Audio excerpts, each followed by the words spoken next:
9월 20일 금요일입니다. 한국 시간은 21일 토요일이죠. 미주노래 월가 테슬라 속보 뉴스는 계속 이어집니다. 첫 번째 소식은 일론 머스크는 아시다시피 공화당의 트럼프 대통령을 지지하고 있잖아요. 하지만 그의 회사 직원들 스페이스 X라든지 또는 트위터 직원들은 트럼프가 아니라 해리스에게 기부하고 있다는 소식입니다. 야, 이게 또 웬일인가요?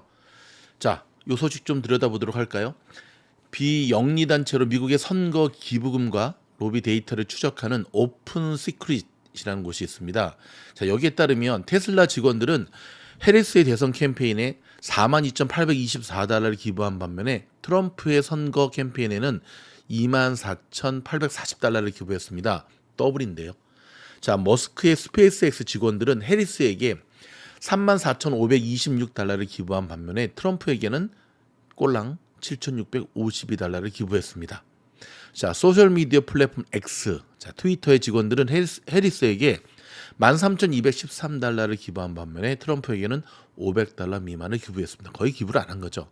자, 캠페인 모금에 대한 수치는 비교적 적지만 이는 머스크 자신의 정치적 성향과 상충되는 것을 나타내는데요. 세계에서 가장 1등 부자잖아요. 머스크는 트위터에서 트럼프를 지지하고 좌파적 사상을 끼어있는 정신 버러지 바이러스라고 일축했죠. 자, 머스크는 논평 요청에 즉시 응답하지는 않았는데요. 2020년에 바이든 대통령을 지지했지만 이후로 우경화했죠. 실망이 많이 컸죠. 트럼프는 11월 5일 선거에서 이긴다면 머스크를 정부 효율성 위원회를 이끌도록 하는 그 장으로 임명할 것이라고 이미 공언한 바 있죠. 자, 오픈 시크릿 데이터에는 회사 직원과 소유자 및 해당 개인의 직계 가족의 기부금이 포함되는데요. 선거 자금법은 회사 자체가 연방 선거에 기부하는 것을 금지하고 있습니다. 즉 머스크의 직원 중 다수는 민주당의 강세 지역인 캘리포니아에 거주하고 있다고 이들은 밝히고 있고요. 뭐 X의 투자자이기도 하죠. 7월에 머스크는 캘리포니아의 젠더 정체성 법률을 마지막 집이라고 부르면서 캘리포니아에서 텍사스로 스페이스X와 트위터 본사를 이전하겠다고 밝혔죠. 자, 이런 이전은 캘리포니아에서 많은 잠재적 인재를 잃는 것을 의미한다고도 할 수가 있는데요. 자, 물론 뭐 CEO가 누구를 지지한다고 직원들도 따라서 지지하는 곳은 아니죠. 미국은 과거에도 여러분 기억하십니까? 1987년이었던 것 같은데 대한민국에 고 정주영 회장이 대선에 나왔잖아요. 그 논리가 참 재밌었는데 그 김동길 그 교수랑 같이 손잡고 나와놓고선 현대 가족만 나에게 한 표를 해도 나는 대통령이 된다.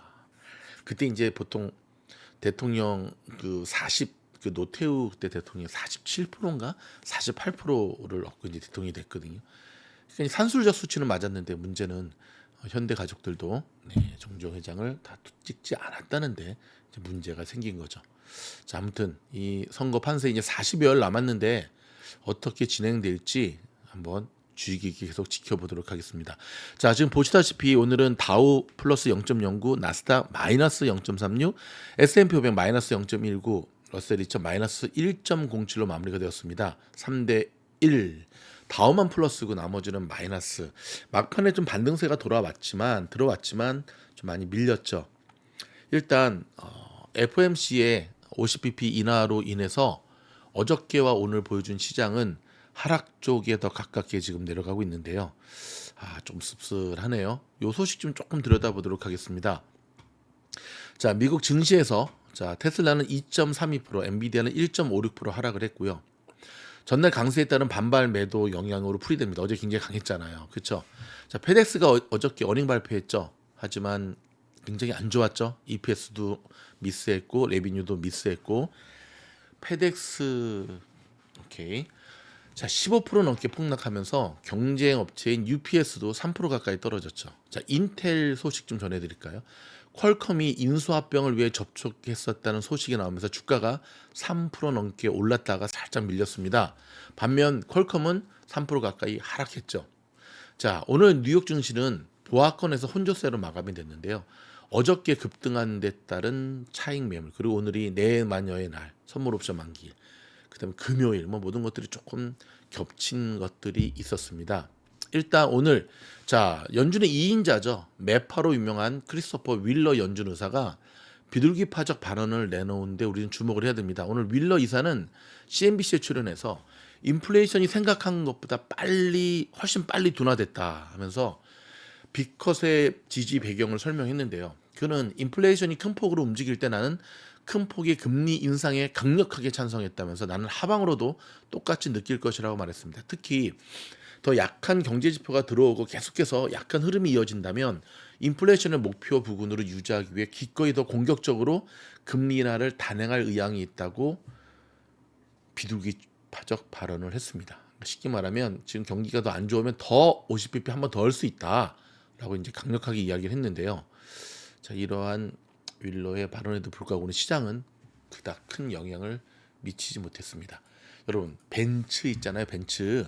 독일 메르세데스 벤츠가 중국에서 52만 대를 리콜한다는 소식이네요. 이유는 휠 스피드 센서의 결함 때문에 그렇다고 합니다. 지금 여러분 소식 들으셨는지 모르겠는데 지난번 TV 토론은 해리스가 훨씬 잘했잖아요. 근데 경합주에서는 오히려 지금 트럼프가 앞서고 있다는 소식이 들어오고 있거든요. 자, 이 미국이 여러분 아시다시피 선거인단 투표잖아요. 그래서 그 여론조사와 막상 탁 뚜껑을 열어 제끼는 선거인단 투표하고는 또 갭이 있거든요. 지난번 힐러리하고 트럼프가 붙었을 때도 힐러리가 훨씬 지지도는 높았죠. 그래서 민주당에서는 다 됐다 생각했는데 하지만 뚜껑을 열고 봤더니 맞습니다. 트럼프가 될 수밖에 됐었죠. 근데 그 이유 중에 하나가 바로 선거인단 투표 때문에 그렇거든요. 자, 요 소식 좀 하나 전해드릴게요. 지난 1997년 개봉한 영국의 애니메이션 가운데 웰레스와 그로밋 화려한 외출이라는 영화 제목이 있습니다. 영국 사회에 치즈 열풍을 불어온 영화였거든요. 남주 웰리스와 그와 함께하는 반려견 그로밋이 자신들이 가장 좋아하는 음식인 치즈를 구하기 위해 달나라로 여행을 떠난다는 이야기를 다룬 애니메이션이었는데요.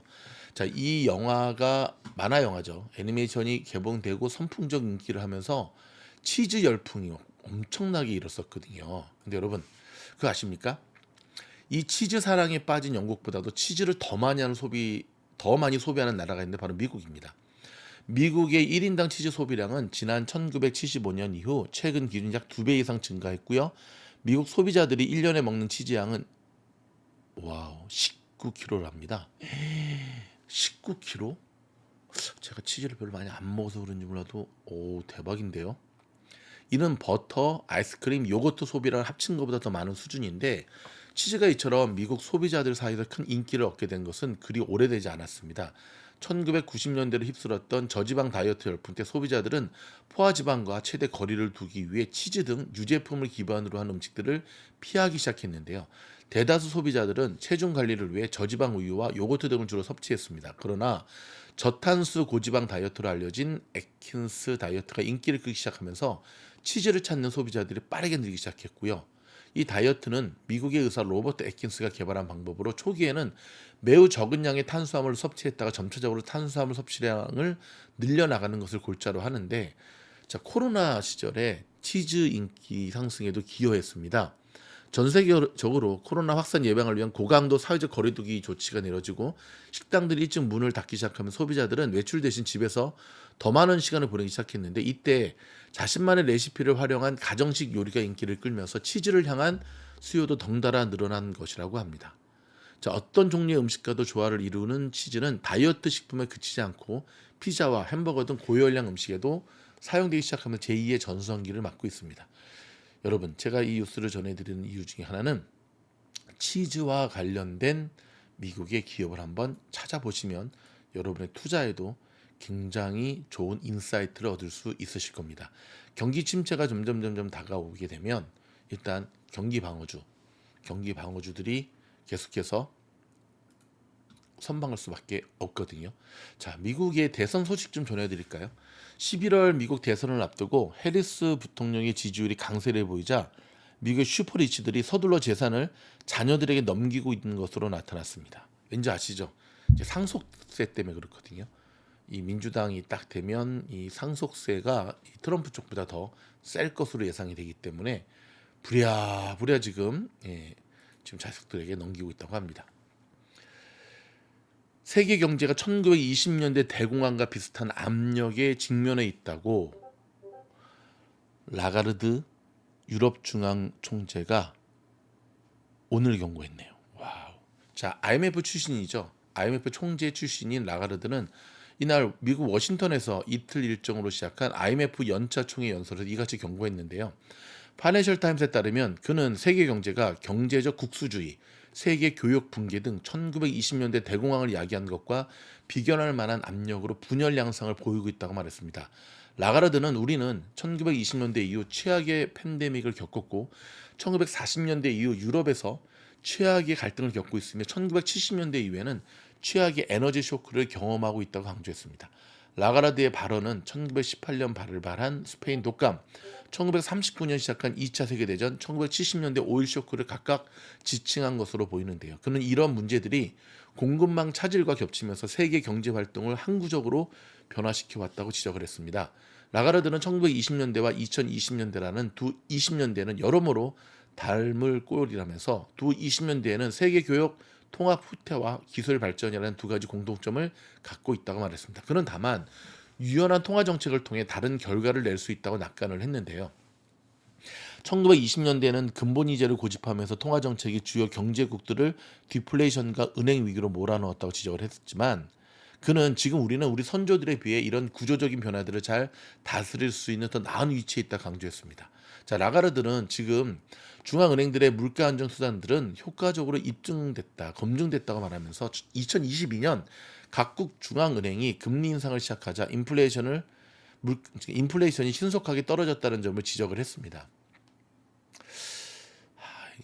제가 좀 토를 달고 싶은데 아무튼 자, 계속 일상생활 복귀와 글로벌 공급망 차질, 러시아와 우크라이나 침공 이후 급격한 에너지 가격 상승이 빚은 인플레이션이 각 중앙은행의 대응으로 빠르게 안정을 찾았다는 건데요. 자, 유로존의 CPI 상승률은 22년 10월 10.6으로 정점을 찍었지만 지난달 3년 만에 가장 낮은 2.2까지 하락했습니다. 그는 이런 일련의 사건들이 중앙은행 통화 정책의 극도의 스트레스 테스트 같은 것이었다고 덧붙였습니다. 그러나 라가르드는 아직은 안도할 때가 아니라고 강조했습니다. 그는 세계화 후퇴의 가능성, 부분적인 글로벌 공급망 분화, 구글 같은 빅테크들의 시장 영향력, 또 구글 확 찍었네. 급속한 AI 개발 속도 등이 모두 중앙은행들의 역량을 시험하고 있다고 지적을 했고요. 라가르드는 통화정책 담당자들에게 불확실성은 여전히 높다면서 이런 불확실성을 더 잘 관리해야 된다라고 하는 원론적인 이야기를 내렸습니다. 여러분의 생각은 어떻습니까? 근데 지금 유럽 쪽, 영국 쪽, 유럽 쪽에 살고 계시는 우리 미주노 가족분들의 얘기를 들어보면 미국과 별반 다르지 않아요. 무슨 말이냐면 경제 수치상의 CPI를 내려봤는데 실물 경제는 굉장히 어렵다 그러거든요. 한국도 그렇죠. 뭐 미국에서 보면 뉴스만 들으면 한국 되게 잘 사는 것 같아요. 뭐 이번 설 연휴 때도 뭐 추석 연휴 때도 막 동남아, 뭐 일본, 뭐 제주도 뭐 진짜 꿈도 못 꾸는 여기 이민자들은 대부분 그렇게 휴가를 저도 한국에 살 때는 꼬박꼬박 여름 휴가를 챙겨 먹었는데 미국에 온 지 20년을 돌이켜 봤을 때 뭐 누구는 저보고 매일매일 휴가라고 하긴 하는데 휴가를 그렇게 제때 찾아 먹은 적이 없었던 것 같아요. 특히 이제 이커머스 회사 같은 경우는 또 그 땡스기빙 때가 불프 시즌과 맞물려 가지고 굉장히 대목이거든요. 그러다 보니까 1년 내내 쉼 없이 살다 보니까 20년이 후딱 지나왔는데 근데 여기서 볼 때는 한국의 휴가 때 꼬박꼬박 막 비행기 타고 막 하는 거 보면 되게 잘 사는 것 같거든요. 하지만 여러분 한국에서 저희 미즈널 뉴스 들으시는 분들 어려우시잖아요. 한국의 실물 경기 되게 힘드시잖아요. 마찬가지거든요. 전 세계가 지금 풀어야 될 숙제 중에 하나가 경제 수치상으로는 경제 지수상으로는 뭐 인플레이션 잡은 것처럼 보이지만 실물 경제는 그렇지 않다는 거죠. 여기서 우리는 앙드레 코스텔라니 선생님의 개산책 이론을 주목할 필요가 있습니다.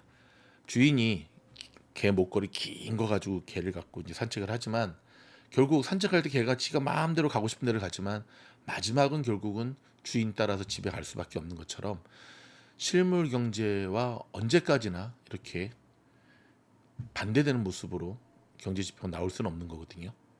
자, 모쪼록 여러분 최근에 저희 또 미즈노 공부방에 많은 분들이 지원해주고 계신데 조만간에 또 우주 6기 인터뷰 하겠습니다. 쉽지 않습니다. 그러다 보니까 저희 영상을 쭉 지켜보시면서 함께 공부하는 이들의 또 후기들을 참고하시면서 굉장히 좋은 도전을 받으시고 저희 공부방에 들어오신 분들의 한결같이 하는 얘기가 좀 더 빨리 들어왔어야 되는데 그 후회를 하십니다. 여러분 늦지 않았습니다. 웰컴 투 미즈놀 공부방.